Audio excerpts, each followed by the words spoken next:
TopMedTalk. This is part one of a two-part piece. Don't forget to check out the show notes for more details. My name's Mike Grocott. I'm a professor in anaesthesia critical care in Southampton. Delighted to be chairing this session, and I'm joined by Rodney Meeke. Morning, Rodney Meeke. I'm retired recently. I used to work in Cork University Hospital, mixture of anaesthesia, but intensive care was the love of my life, I suppose. Delighted to be here. Thank you very much for inviting me. Excellent, Rodney. Thank you for being here. Rodney's been a long-standing contributor to the Dingle meeting. And we're also joined by Professor David Howard. David, how are you? I'm fine, thanks, Mike. I suppose you could call me semi-retired, former head and neck and airway reconstruction surgeon. Been working around intensive care units since the mid-1970s, but I'm here today to represent a group of engineers, doctors and enablers, a large group called Exevent, which is a UK charity, to talk about negative pressure ventilation. And I'm here to represent them along with some of my other colleagues who will join us, we hope. Clearly quite busy, and you seem to be just about as busy in retirement as you were when you were working on very different... Yes, mainly global health. So it's a presentation for us, haven't you? Is that now a good time to show that? Yes, it's about 9.5 minutes. Yes, if you'd like to, because it's a good introduction.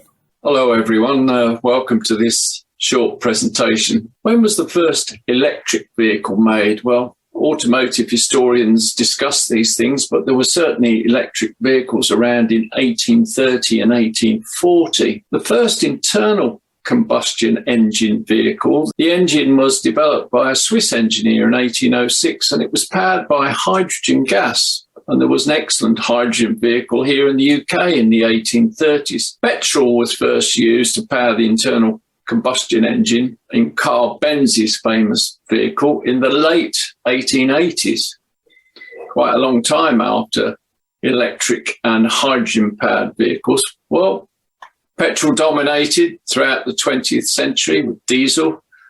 What will be the cars of the future? They're going to be electric. They're going to be hydrogen-powered in all probability. Time will tell. The worldwide problem of deaths from respiratory disease, it is a big problem.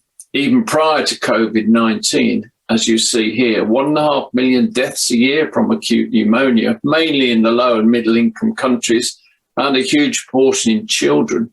Even in wealthy countries, there are about 50 wealthy countries and 145 low and middle income countries. Even in wealthy countries, we're familiar with COPD. It's relentlessly increasing, and over 3 million deaths a year now.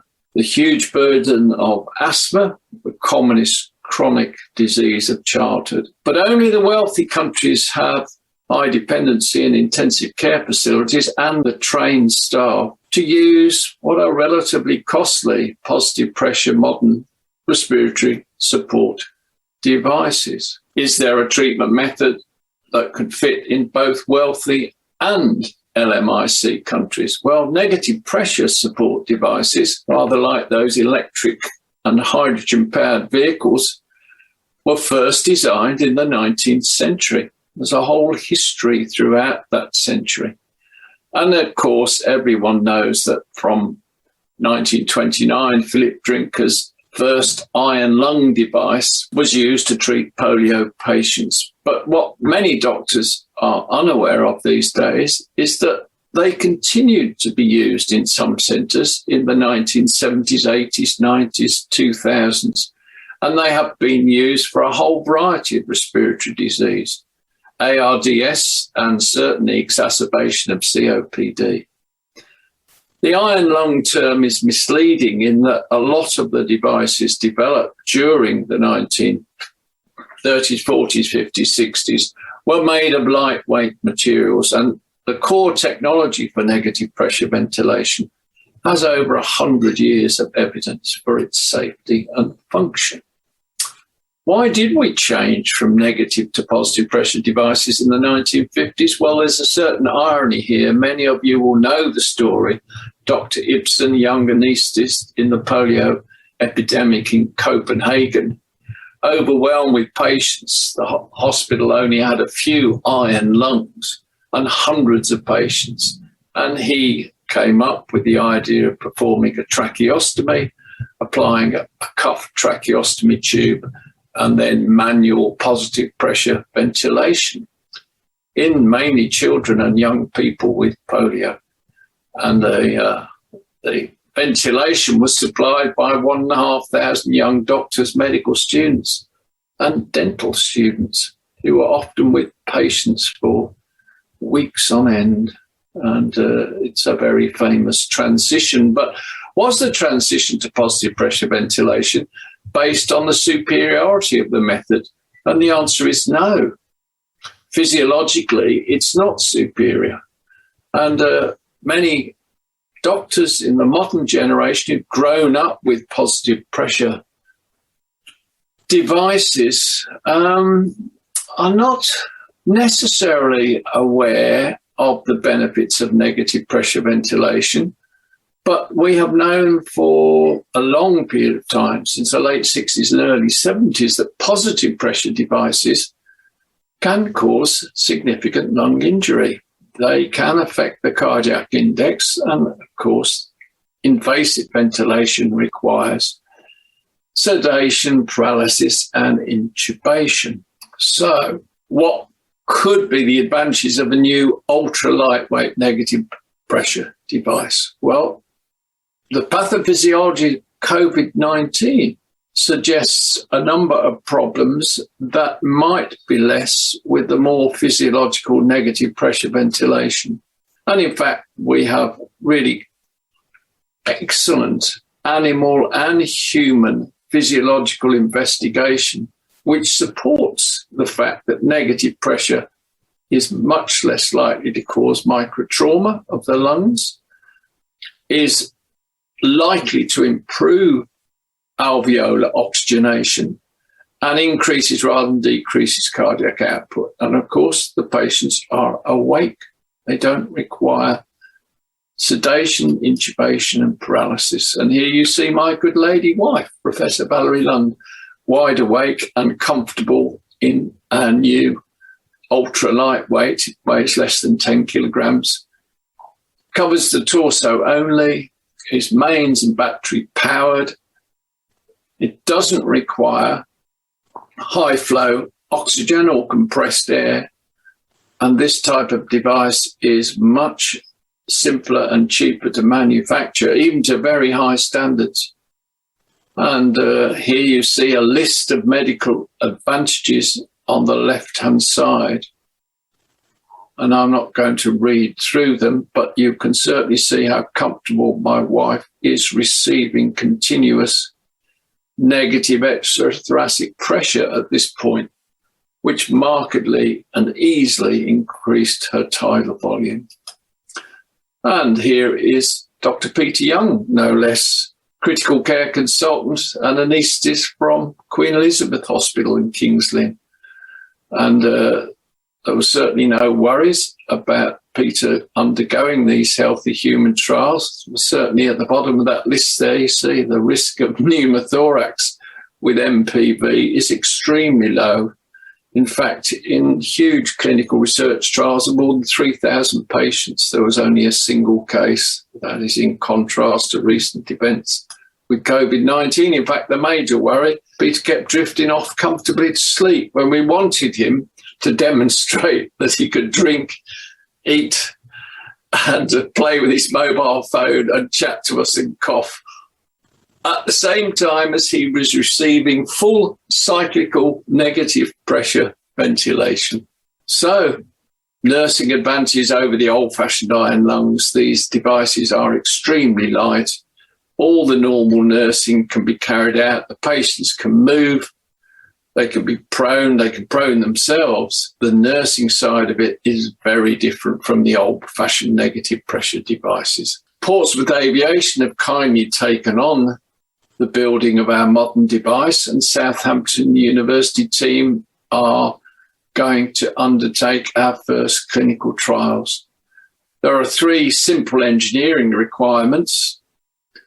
Modern engineering can come up with these quite easily: a pump, a control system, and a vessel. And we've got international teams making them, including in poor countries like Bangladesh. The thing that we require is for the next generation and the current generation of critical care, respiratory medicine and anaesthetic doctors and nurses to keep an open mind as we reintroduce negative pressure into the armamentarium for looking after patients with respiratory disease. Please keep an open mind, and I look forward to discussing this in the panel and answering any questions to the best of my ability. Thank you. A very interesting lecture. Thank you, Rodney. I suppose tracheostomy has preceded everything, hasn't it? This goes back to sort of antiquity. In terms of, yes, it does. Yes. Alexander the Great was supposed to have done one with the tip of his sword for a soldier friend of his on the battlefield. I'm not too sure how. Yeah. How valid that is. But yes, tracheostomy is a very long-standing. There are Egyptian pictures and so on. Yeah. Yes, yeah. I suppose the main thing about the non-invasive, if it might be a sort of a bit of a grouch, one is ability or inability to clear secretions, I suppose, especially in the, say, delirious septic patient who's maybe not cooperating. How would you sort of then address that issue? Yes, the point about negative pressure ventilation and the point about the whole ex-event team is we're not suddenly advocating that it's going to replace positive pressure ventilation. And in some subjects under deteriorating circumstances, we know from 100 years more of research with negative pressure. I mean, tens of thousands of people were looked after in these devices throughout the 30s, 40s, 50s. Everybody associates it with polio because that's what it's famous for. But what the modern generation of doctors are unaware of is that a substantial number of people were also treated with pneumonia, ARDS, a whole variety of trauma, head injury, exacerbations of COPD. There's a large volume of work which most people are unaware of and which continued right up until well into the 2000s. And that literature is all available, but people are generally unaware of it because a whole generation of doctors has grown up using positive pressure devices. Yeah, indeed. And the other issue I would have as well is we're now aware of protective lung ventilation since the turn of the millennium, I suppose, with the ARMA trial and so on. I suppose, how would you guarantee with these machines you don't get huge tidal volumes, which is one of the big sort of pillars, if you like, of ventilator-induced lung injury, because you could measure with a right respirometer or something, couldn't you? Yeah. Yes, well, I'm glad you introduced that because ever since positive pressure techniques were introduced, and in fact, long before they were introduced, Confucius said, "Study the past if you want to divine the future." Well, Ignis von Haak in Austria in 1874 looked at both positive pressure with a face mask and negative pressure with a whole tank device that he invented. And he felt that one was significantly more physiological than the other. And then he was followed by Volis in France, who came up with the same conclusion after 30 years of research looking at positive and negative pressure. This is back in 1875. Then we come to Philip Drinker, and everybody knows about the iron lung being associated with polio. But in fact, Philip Drinker was asked to invent this device, which interestingly he did with a pediatric colleague, Charles McCann, and a physiologist, Louis Shaw. And our ex-event team has senior pediatricians, which is very important because Malcolm Coulthard and his colleague Heather Lambert, they're very important people in the team. And most of the team, amongst the medics, there are 4 of us whose first degree was physiology. So we're going back to basic physiology. Now, this is a long-winded way of answering your question, but I haven't forgotten the question because it's an extremely important one. So in the 1950s, under the story of Dr. Ibsen in the Copenhagen epidemic is very well known. But very quickly in the 1950s, and certainly in the 60s, we already began to realize that lung damage due to positive pressure ventilation was a reality. And if we move into the 1970s, some excellent animal studies showing volute trauma and then barotrauma. And during the COVID-19 COVID-19 epidemic, although long before, there's plenty of literature from critical care, respiratory medicine throughout the 80s, 90s, 2000s, talking about lung damage, notably in ARDS. Now, if you look at the negative pressure literature during that time, for instance, as I mentioned in the video, if you put all of Anthony Corrado and all his colleagues' work from Florence and Suarez from Spain, if you look at all their papers on huge numbers of patients, okay, they're not randomized, prospective, blinded trials, but there's a huge number of patients. You're talking a single pneumothorax in over 3,000 patients. It's a natural concern of modern critical care doctors to think of this device with a patient in it without all the monitoring that is part of modern positive pressure devices when patients are intubated, rendered unconscious, paralysed. Your feedback on that patient's tidal volume, FRC, all those measures that you all like, arterial oxygenation, PF ratios, etc., you require all that because the patient is anaesthetised, because the patient is intubated. Now, the first aspect of negative pressure is CNEP, the equivalent of CPAP, plus or minus NEEP, as opposed to PEEP. And then if you have to move on to negative pressure ventilation, your feedback mechanism is the most sensitive feedback mechanism of all. It's the patient. Now, the point you make is if they are seriously ill with sepsis, if they're not able to give you that feedback information, then that could be an issue. But there are a huge number of patients before that point who are awake, who are conscious, who can tell you how they're feeling, what their peripheral central chemoreceptors are sending that information to their brainstem, to their respiratory centre. Peter, who's there on the video, critical care consultant at Queen Elizabeth Hospital, he felt that when he was on the negative pressure ventilator, the rate is a little too fast. So we slowed it down. And Peter said, that feels excellent. The best feedback mechanism for people on negative pressure, and the point you make is a valid one because there were tens of thousands of children and young people with polio who were ventilated in these devices, not for a few days, not for a week or two, not for months, but for years. And sometimes if their cough wasn't satisfactory and they weren't clearing their chest, they knew that. They could tell you that. And the adults who were in these devices for years very quickly got to know. And occasionally, perhaps the best known negative pressure survivor of the entire generation was a man called Sonny Weingarten in America. He contracted polio as a child and he lived to be the age of 70. And during his young adult life, he invented a fiberglass iron lung, which only weighed 45 kilograms, and he went all over America in it. But there were also times when he used positive pressure, when he felt it was necessary. So the point I make at the end of that presentation is not a competition.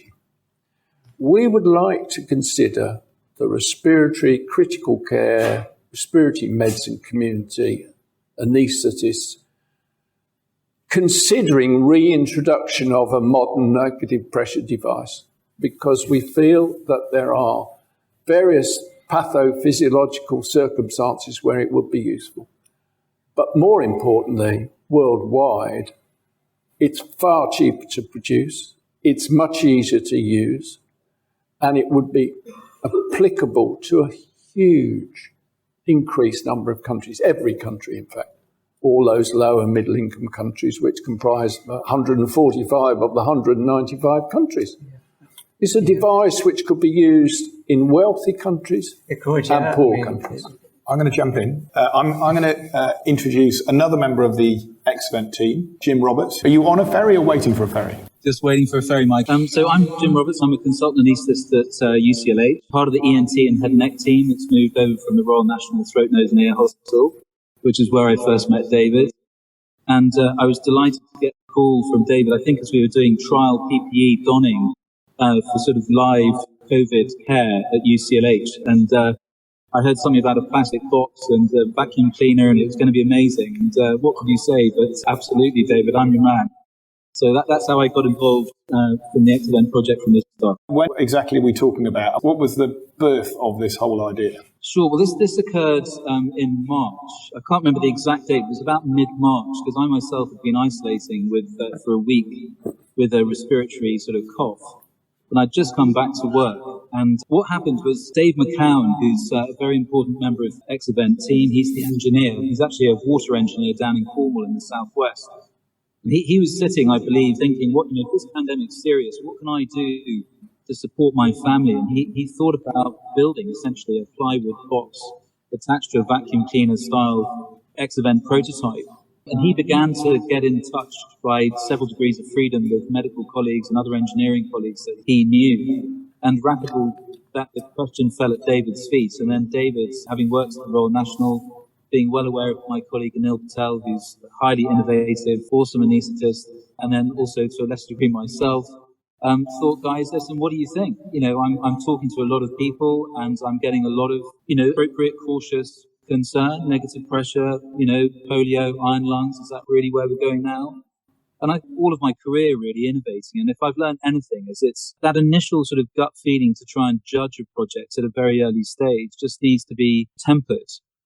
And I listened and I just thought, do you know what, with regard to increasing the surface area, the gas exchange, reducing work of breathing, improving the right ventricular output by reducing right ventricular afterload, the tolerability of these devices, these are all big gains for improving surface area for gas exchange and for oxygenation. If this is not, something that we should sort of jump at, it's certainly something that we should investigate. So early on, I was really up for it. I think we're losing Jim, so apologies, Jim. If we get you back clearer, we'll bring you back in. Yeah. A couple of very important points that Jim made there. Dave McCowan, who was a civil engineer, as Jim described, David knew nothing about the history of positive pressure, negative pressure.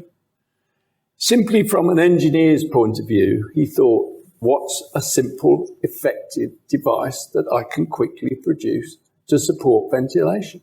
That's where he started from. And as Jim mentioned, this idea, because it's so associated with iron lungs, you think old technology. Well, all mammals breathe by negative pressure. Yes, it's old technology. It's about 70 million years old. That's how we breathe.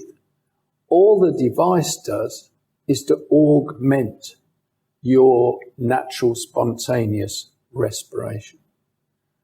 And unlike positive pressure, when you put pressure into the lungs, and I'm very aware of the phenomenal work, the millions of lives that positive pressure devices have saved, because I've been involved with them the whole of my 49-year working career. But the point is that the positive pressure has to inflate the lungs, it has to lift the thoracic cavity, and it has to lift the soft tissues on top of the cavity, which in the case of obese individuals is considerable. So that positive pressure is applying a lot of force into the lung tissue, the thoracic wall, and the soft tissues. Now, a negative pressure device simply removes that work of the thoracic cavity and the soft tissues. The ventilatory support device does that. The lungs simply have to unfold and aerate. And there's plenty of evidence from both animals and humans that negative pressure ventilation is as efficient and more efficient in some circumstances. Now, all the intensive care specialist will be thinking, oh, severely damaged lungs, non-compliance, etc. Will it do the job?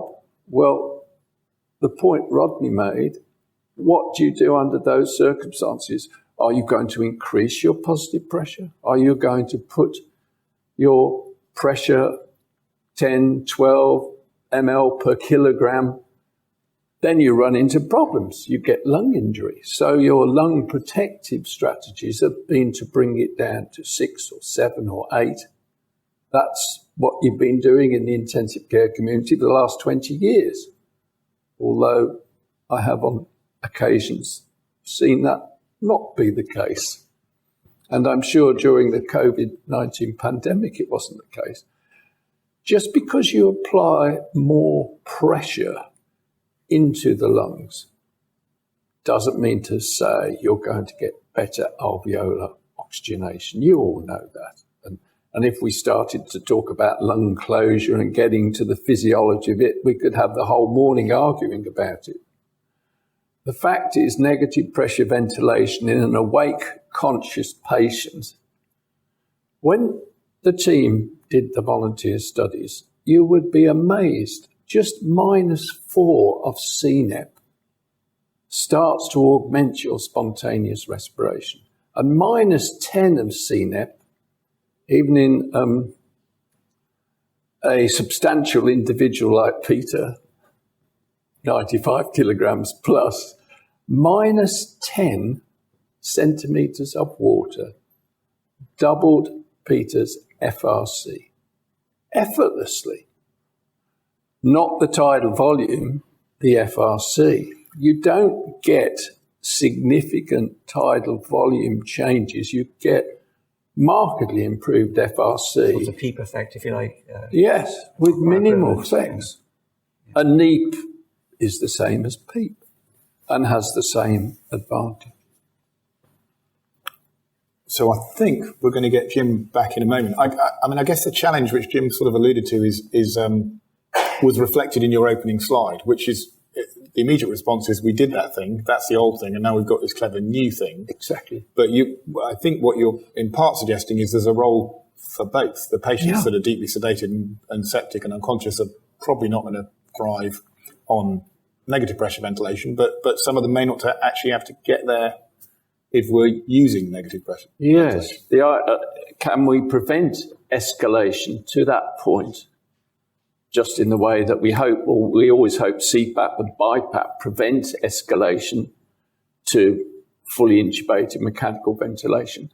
The question would be in an awake conscious patient whether MPV could prevent more patients coming to intubation. And then, without hogging the conversation here, the second thing is if somebody's been mechanically ventilated, the potential for allowing weaning or helping with weaning with negative pressure ventilation is also an interesting thought.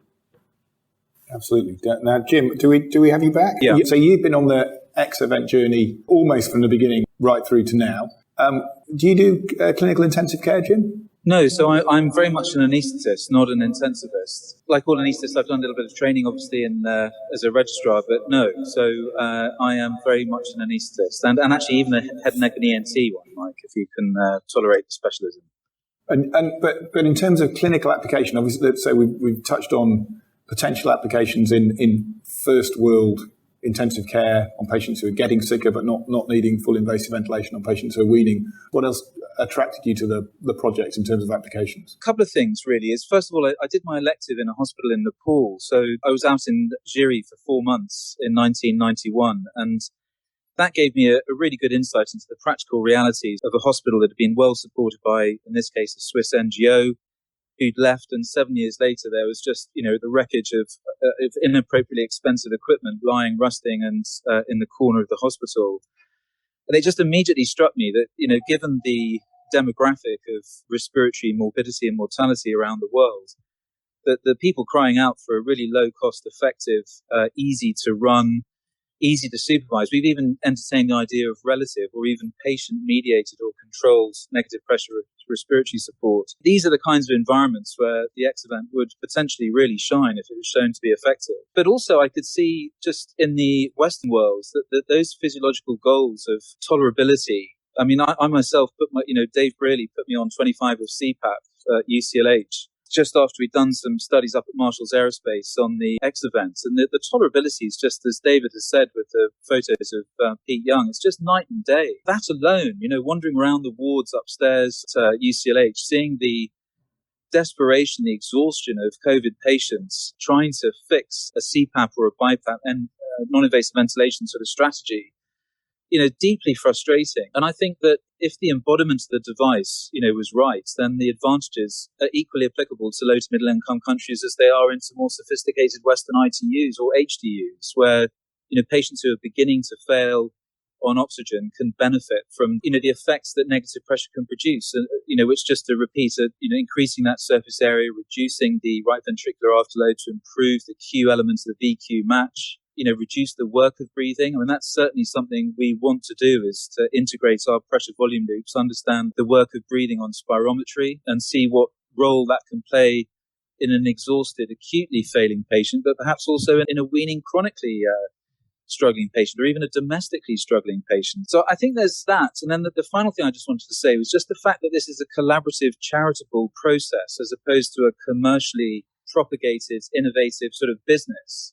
We're here trying to promote and investigate the complementary use of this technology and this concept in the modern sort of therapeutic landscape. And I really hope that that can happen. And I know that the Exavant team is a collaboration. It's an amazing group of people that's had incredible reach. And I think that, to not be part of a corporation that's trying to produce a product, to a patent to make money has been a real breath of fresh air and energized the whole process. You're not working to a single identical product, are you? You've got teams in different countries around the world working to a common plan, but with some variation. The photographs you'll see were made by Marshall's Aerospace. And if you ask an aerospace company to make a cabinet, they're going to make a sort of a third of a missile.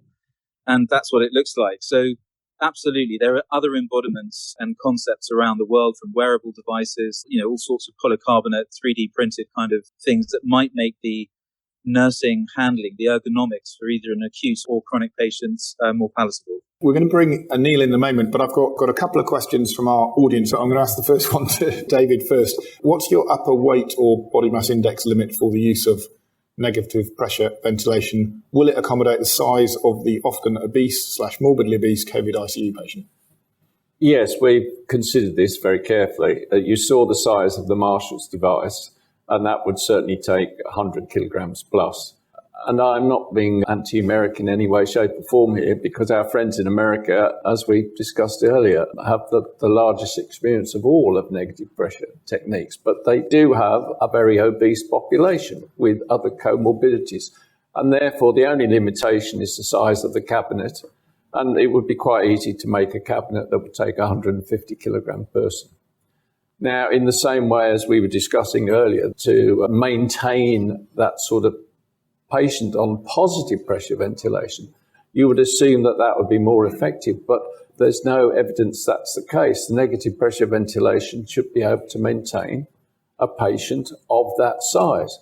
But as we all know, obesity and various other comorbidities increase the difficulties of people surviving ventilatory support, whatever type of ventilating support you're using, whether it's CPAP, BiPAP, whatever.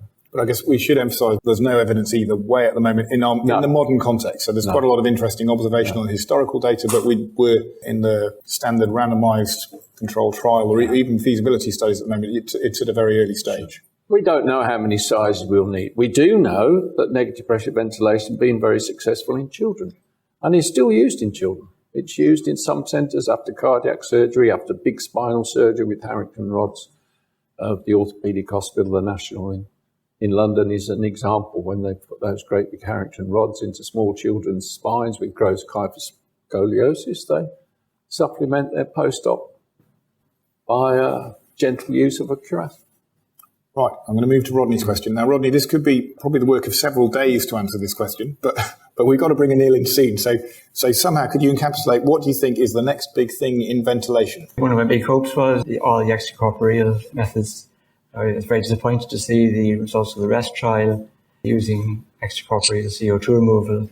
It was published recently, and it was a negative trial. The CO2 removal was minimal, and there was, I gather, 1 or 2 bleeds of significance. I suppose ECMO is last chance saloon, and that's where it's at, I suppose, for the very, very severe ARDSs. Going back down the line, if you like, this is a very, very promising development, and it's to be welcomed, I suppose. We've all seen the helmet trials and so on, and some are good, some are bad. But the tolerance of face masks and so on, even the claustrophobic environment of a helmet and so on, I think it's more of the same, I suppose. According to the Lung Safe study recently, people still aren't applying protective lung ventilation. We're still not sure what the optimal PEEP is. I know we had the EPVent trial a year or so ago, which sort of said esophageal guided PEEP is versus the PEEP tables is pretty good, I suppose. But we're still all worried about, I suppose, again, ventilator-induced lung injury. If I show the slide here on my please go ahead. Is it on the screen? Yeah, that's it there. There's a recent correspondence last year from Gattinoni. And again, it just says it all. Where is our lung going in positive pressure? Where is the air going in positive pressure ventilation? Is it going to the top? Is it over distending the baby lung, which are the big white circles? Or is it even over distending some of the sort of recruited lung, if you like, from PEEP? And that debate is still raging, I suppose. There's a lot more work to be done on optimising protective lung ventilation and optimising PEEP. And it's nice to see some work coming back on the PV loops and the recruitment to inflation index. Is that going to work? Well, that needs a lot more research to be done, I suppose, on it. So I think your career is a bit longer than mine, but I remember as a physician before I even became an anaesthetist that patients on intensive care had tubes in. That's just what patients on intensive care do. Whereas now, CPAP is widespread both within and without intensive care. Non-invasive ventilation we're using for a whole variety of indications that we didn't before. And as you rightly say, there's ECMO, there's the carbon dioxide removal techniques. If we think forward 25 years, do you think we'll have even more combination of sort of a bit of negative pressure, maybe a bit of negative and positive pressure, a greater repertoire? Or it is, yeah. And then maybe a bit more, I don't know, extracorporeal take more shape and form, I suppose. We all had great hopes of having a tight little mini dialysis machine with maybe a CO2 removal or an oxygenation unit attached to it. It's interesting, Rodney, that you introduced Dr. Gattinoni's work, because his first publication on the subject was 1992. 30 years of work talking about ventilator-induced lung injury. And it took, I remember Peter saying, a long period of time for volume trauma and barotrauma to be really... But it's just the same in surgery. As a young surgeon, I was doing carotid endarterectomy in the 1970s. And here we are, nearly 50 years later, and there's still this debate about how worthwhile carotid endarterectomy is and which group of patients require it. And, research actually showed that for some carotid stenosis patients, you increase their risk of stroke and mortality by doing a carotid endarterectomy. And this is not an uncommon situation in medicine, but it's certainly time to think about the limitations of positive pressure in terms of some scenarios and some lung injury. And the more we know about the pathophysiology of COVID-19, there are other additional things where positive pressure has, some superb work from China on 480 patients looking at lung tissue samples showed that it doubled the incidence of the ACE2 receptor and actually increased viral replication within the lung. And then everything to do with inflammatory cascades that you all know far more about than I do. But it is a really serious problem in respiratory disease. But again, I just want to go quickly back to the global aspect. Talk about ECMO. How many countries can do ECMO?